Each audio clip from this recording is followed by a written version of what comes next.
Doctor Mohan Varghese, ഒടുവിൽ 3 മാസത്തിലധികം നീണ്ട സംഘർഷത്തിന് വിരാമമാകുന്നു. ലോകം കാത്തിരുന്ന സമാധാന കരാർ സംബന്ധിച്ച് US-ഉം ഇറാനും ധാരണയിൽ എത്തിയിരിക്കുകയാണ്.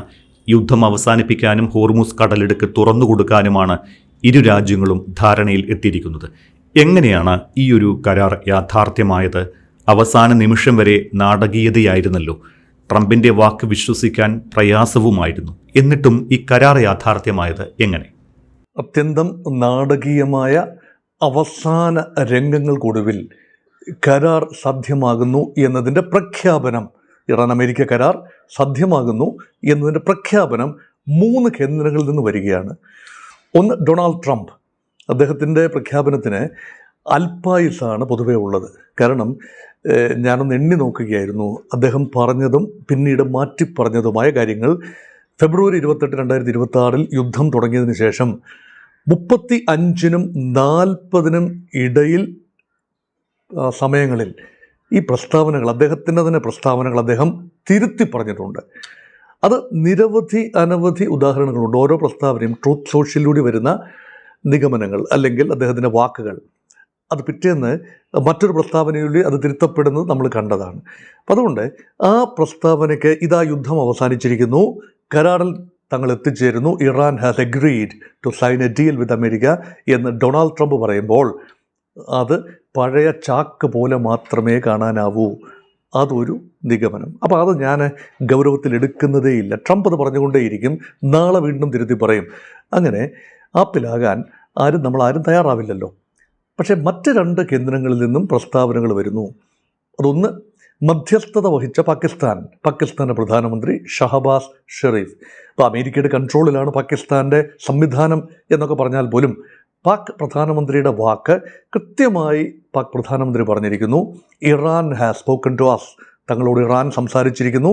ഇറാൻ്റെ ഉന്നത നേതൃത്വം ദൂതന്മാർ മുഖേന പാകിസ്ഥാനെ വിവരമറിയിക്കുകയും, അതായത് താൽക്കാലിക കരാറിൽ, അതായത് ഇടക്കാല കരാറാണ്, അതിൽ എത്തിച്ചേരാമെന്നും അത് അമേരിക്കയെ അറിയിക്കാനും തങ്ങളോട് പറഞ്ഞിരുന്നു എന്ന് പറയുന്നത് ഷഹബാസ് ഷെരീഫാണ്.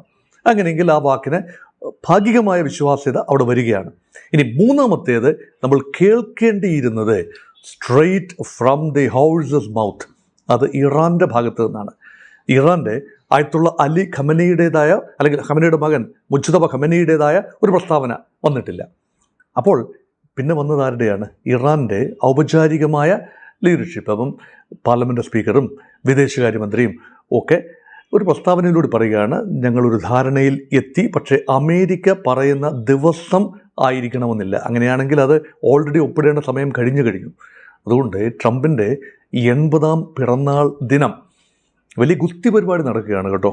അത് അമേരിക്കൻ പ്രസിഡൻറ്റിൻ്റെ വസതിയുടെ പുൽത്തകിടിയിൽ വലിയ അമേരിക്കയുടെ നാടൻ ഗുസ്തി പ്രയോഗമൊക്കെ നടക്കുകയാണ്. അത് അവരുടെ ഒരു സാംസ്കാരിക പൈതൃകത്തെ സൂചിപ്പിക്കുന്ന ഒന്നാണ്. അപ്പോൾ അതിൻ്റെയൊക്കെ ഇടയിൽ ഇതുകൂടി തൻ്റെ 80ാം പിറന്നാൾ കേക്കിന് let it be an icing on the cake, ഈ ഡീൽ എന്ന ട്രംപിൻ്റെ ആഗ്രഹം പൊലിഞ്ഞിരിക്കുന്നു. പക്ഷേ അതുണ്ടാവും എന്നും അത് ഈ വരുന്ന വെള്ളിയാഴ്ച 19-ാം തീയതിയിൽ ജനീവയിൽ വെച്ചാവും എന്നതിൻ്റെ ഉറപ്പാണ് ഇപ്പോൾ ലഭിക്കുന്നത്. അത് ഇറാനിൽ നിന്നുകൂടി ആ ഉറപ്പ് ലഭിക്കുമ്പോൾ അതിൽ ഇനി സംശയിച്ചിട്ട് കാര്യമില്ല. അപ്പോൾ 3 സ്റ്റേക്ക് ഹോൾഡേഴ്സ്, 1 അമേരിക്ക, 2 ഇസ്രായേൽ, 3 സ്റ്റേക്ക് ഹോൾഡർ അല്ല എങ്കിലും മധ്യസ്ഥ രാജ്യമായ പാകിസ്ഥാൻ, അതുപോലെ ഖത്തറിൽ നിന്നും സ്ഥിരീകരണം വരികയാണ്. അവസാന ഘട്ടത്തിൽ പാകിസ്ഥാൻ്റെ മധ്യസ്ഥ ശ്രമങ്ങൾ പൂർണ്ണമായി ഫലപ്രാപ്തിയിലെത്തുന്നില്ല എന്ന് കണ്ടപ്പോൾ ഏറ്റവും അവസാന പാദത്തിൽ ഏറ്റവും അവസാനത്തെ 16 മണിക്കൂറുകൾ നിരന്തരമായ ചർച്ചയായിരുന്നു.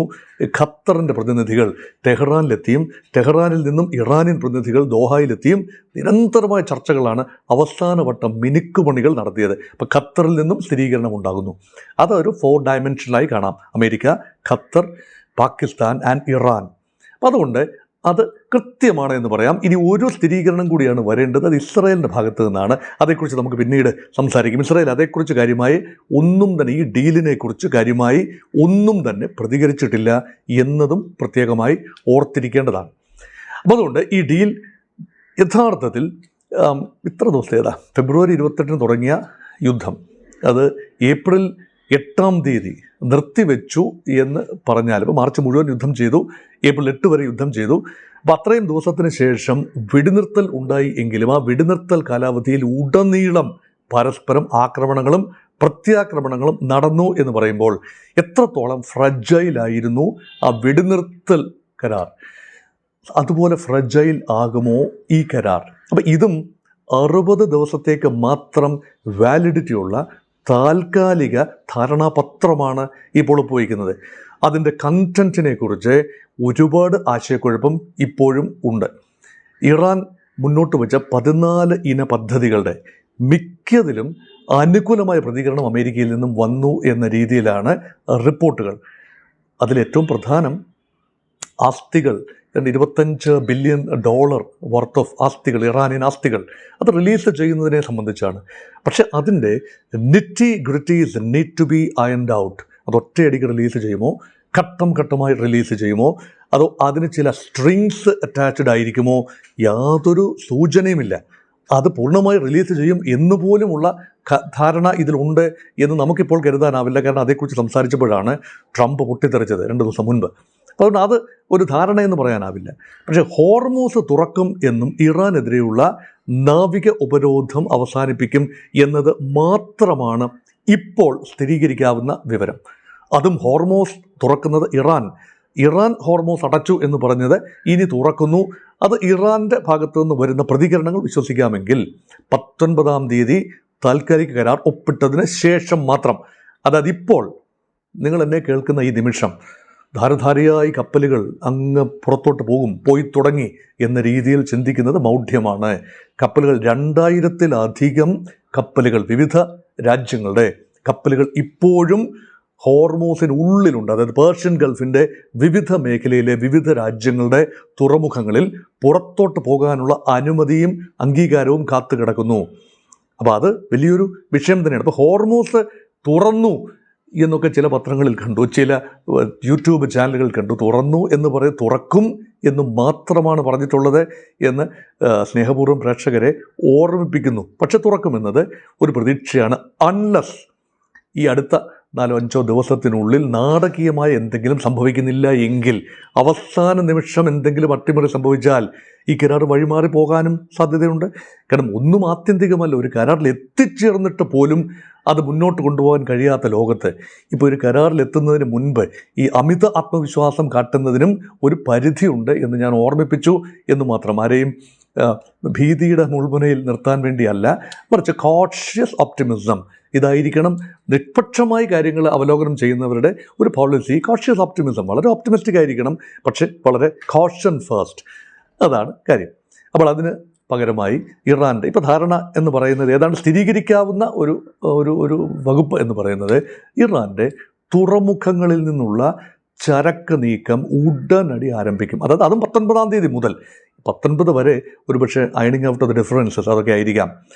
അപ്പോൾ അങ്ങനെ വന്നാൽ ഭാഗികമായ ഒരു റിലീഫാണ് ഇറാൻ. അപ്പോഴും ലാർജർ ഉപരോധം ഇറാനെതിരെ, ഇപ്പോൾ ആണവ മെറ്റീരിയൽസ് കൊണ്ടുവരുന്നതിന് പോകുന്നതിന് മറ്റു കാര്യങ്ങളിൽ ഉള്ള മറ്റ് രാജ്യങ്ങളുടെ ഉൾപ്പെടെയുള്ള ഉപരോധം അവിടെ തുടരും എന്ന സൂചന തന്നെയാണ് കാണുന്നത്. ഇപ്പം നാവിക ഉപരോധം മാത്രമാണ് യുദ്ധം തുടങ്ങിയതിന് ശേഷം അമേരിക്ക ഇറാൻ ഹോർമൂസ് അടച്ച സമയത്തിനോടനുബന്ധിച്ച് അമേരിക്ക ഏർപ്പെടുത്തിയ നാവിക ഉപരോധം മാത്രമാണ് പിൻവലിക്കുന്നത്. നോക്കൂ, എല്ലാ ഉപരോധങ്ങളും, ഇറാനെതിരെയുള്ള എല്ലാ ഉപരോധവും, എല്ലാ കാലത്തെ എല്ലാ രാജ്യങ്ങളുടെ ഉപരോധങ്ങളും ഒറ്റയടിക്ക് അവസാനിച്ചു എന്ന് അർത്ഥമില്ല.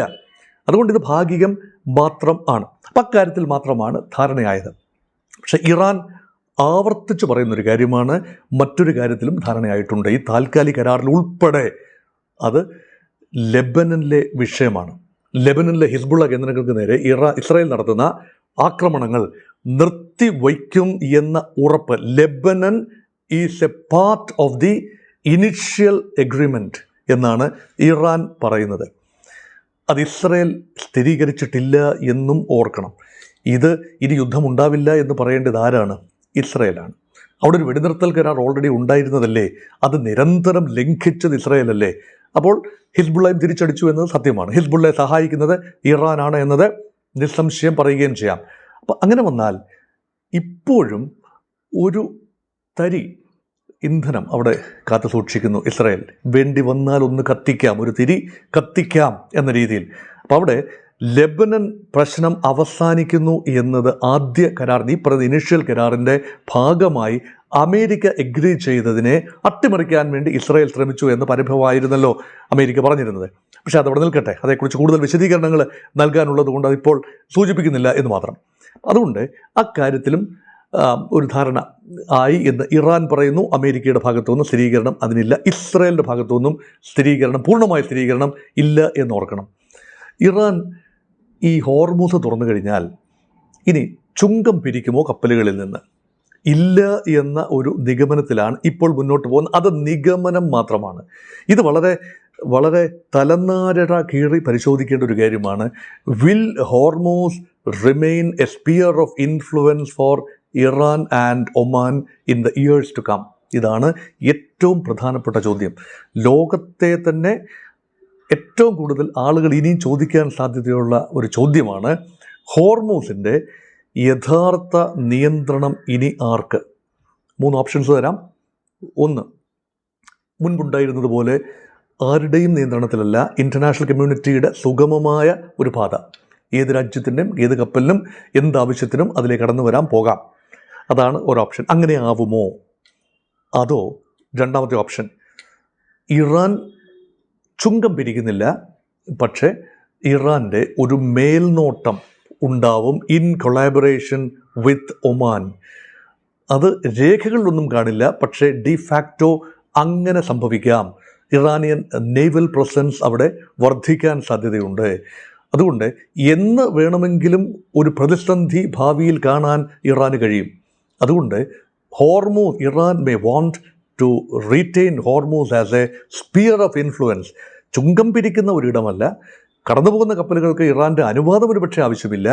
പക്ഷേ ഇറാൻ കൂടുതൽ ശ്രദ്ധ ഹോർമൂസിലേക്ക് തിരിക്കാൻ സാധ്യതയുണ്ട്. കാരണം ഈ യുദ്ധം ഈ ഘട്ടത്തിലെത്തി ഇറാന് ഭാഗികമായിട്ടെങ്കിലും അനുകൂലമാകുന്ന രീതിയിൽ, പൂർണ്ണ കീഴടങ്ങൾ വേണ്ടി വരാത്ത രീതിയിൽ ഇറാൻ കാര്യമായി ഒന്നും തന്നെ നഷ്ടപ്പെടുത്താതെ ഇതിവിടെ വരെ എത്തിച്ച് നിർത്തുന്നതിൽ ഹോർമൂസിൻ്റെ മേലുള്ള ഇറാൻ്റെ നിയന്ത്രണം അല്ലെങ്കിൽ ഹോർമൂസ് അടച്ചത് ഒരു വലിയ ഉപകാരമായി ഇറാനെ സംബന്ധിച്ചിടത്തോളം. അതാണ് എക്കാലത്തും ഞാൻ പറഞ്ഞിരുന്നത്. ഹോർമൂസ് ആയിരുന്നു ഇറാൻ്റെ വജ്രായുധം, ഹോർമൂസ് ആകുന്നു ഇറാൻ്റെ വജ്രായുധം, ഹോർമൂസ് ആയിരിക്കും നാളുകളിലും ഇറാൻ്റെ വജ്രായുധം എന്ന് പറയുന്നത് അതുകൊണ്ട് ആ രീതിയിൽ പൂർണ്ണമായി ഹോർമൂസിനെ മുൻകാലങ്ങളിലേതുപോലെ വിട്ടുകൊടുക്കാൻ ഇറാൻ തയ്യാറാവില്ല എന്ന് ചിന്തിക്കുന്നവരുണ്ട്. ഇനി മൂന്നാമത്തെ ഒരു ഓപ്ഷനാണ് നിയന്ത്രിതമായ റെസ്ട്രിക്റ്റഡ് പാസേജ് വിത്ത് അമേരിക്കൻ സൂപ്പർവിഷൻ. അതായത് അമേരിക്കയുടെ ഒരു മൊത്തത്തിലുള്ള ഒരു സൂപ്പർവിഷനോടുകൂടി, നിയന്ത്രണമല്ല സൂപ്പർവിഷനോട് കൂടി അമേരിക്കൻ സേനാ സാന്നിധ്യം, നാവിക സാന്നിധ്യം ഹോർമൂസിൽ വൻതോതിൽ ഉറപ്പുവരുത്തുകയും ഗൾഫ് രാജ്യങ്ങളുടെ കൂടി സഹകരണത്തോടെ ഹോർമൂസിനെ ഒന്ന് സ്റ്റെബിലൈസ് ചെയ്യാനുള്ള എന്തെങ്കിലും നടപടികൾ ഉണ്ടാവുമോ? ഇത് മൂന്നാമത്തെ കാര്യം. ഇത് 3 കാര്യവും ഇപ്പോൾ പ്രേക്ഷകരുടെ മുമ്പിൽ പ്രൊജക്റ്റ് ചെയ്യുന്നത് മാത്രമാണ്. അതിൽ അന്തിമ തീരുമാനം ഒരുപക്ഷെ അടുത്ത മാസം നടക്കുന്ന ചർച്ചകൾ, ഈ ആദ്യ കരാർ ഒപ്പിട്ടതിന് ശേഷം നടക്കുന്ന ചർച്ചകൾ ഹോർമൂസിൻ്റെ ഭാവിയെ കുറിക്കുന്നതായിരിക്കും. ഇപ്പോൾ കപ്പലുകൾ പോകട്ടെ, കെട്ടിക്കിടക്കുന്ന 2000 കപ്പലുകൾ ഉടനടി പോകട്ടെ, അത്യാവശ്യ കപ്പലുകൾ വന്ന് എണ്ണയും കൊണ്ട് പോകട്ടെ. അങ്ങനെ എണ്ണയുടെ വലിയ ഭാരം ഗൾഫ് രാജ്യങ്ങളുടെ മേലും ഇറാൻ്റെ മേലും ഉള്ളത്, ഈ സംഭരണശാലകളെല്ലാം നിറഞ്ഞു കവിഞ്ഞിരിക്കുകയല്ലേ, ഇതെല്ലാം കൊണ്ടുപോകുന്നു എന്നതിനുപരിയായി നാളെ എന്തായിരിക്കണം എന്നതിനെക്കുറിച്ച് ഇനിയും ഒരുപാട് കൂലങ്കക്ഷമായി ചർച്ചകൾ നടക്കേണ്ടതുണ്ട് എന്നുകൂടി നോക്കണം. അതുകൊണ്ട് ഇപ്പോൾ ഈ നിമിഷം എനിക്ക് പങ്കുവെക്കാനാവുന്ന കാര്യങ്ങൾ അന്താരാഷ്ട്ര മാധ്യമങ്ങൾ, അറബി മാധ്യമങ്ങൾ, അൽ ജസീറ ഉൾപ്പെടെയുള്ള ഖത്തർ അധിഷ്ഠിത മാധ്യമങ്ങൾ, അതുപോലെ അമേരിക്കൻ, ബ്രിട്ടീഷ്, യൂറോപ്യൻ മാധ്യമങ്ങൾ, ഇന്ത്യൻ മാധ്യമങ്ങൾ, പ്രാദേശിക മലയാള മാധ്യമങ്ങളെല്ലാം തന്നെ കോറിയിടുന്ന ഒരു ചിത്രം, ആ ചിത്രത്തിന് കുറച്ചുകൂടെ മിഴിവ് നൽകി ഈ കരാറിൻ്റെ, ആദ്യ കരാറിൻ്റെ, അതായത് താൽക്കാലിക ധാരണാപത്രത്തിൻ്റെ ഒരു കൃത്യമായ ഉള്ളടക്കത്തെക്കുറിച്ചുള്ള ഒരു സൂചന മാത്രമാണ് ഇതിലിപ്പോൾ പങ്കുവെക്കപ്പെട്ടത്.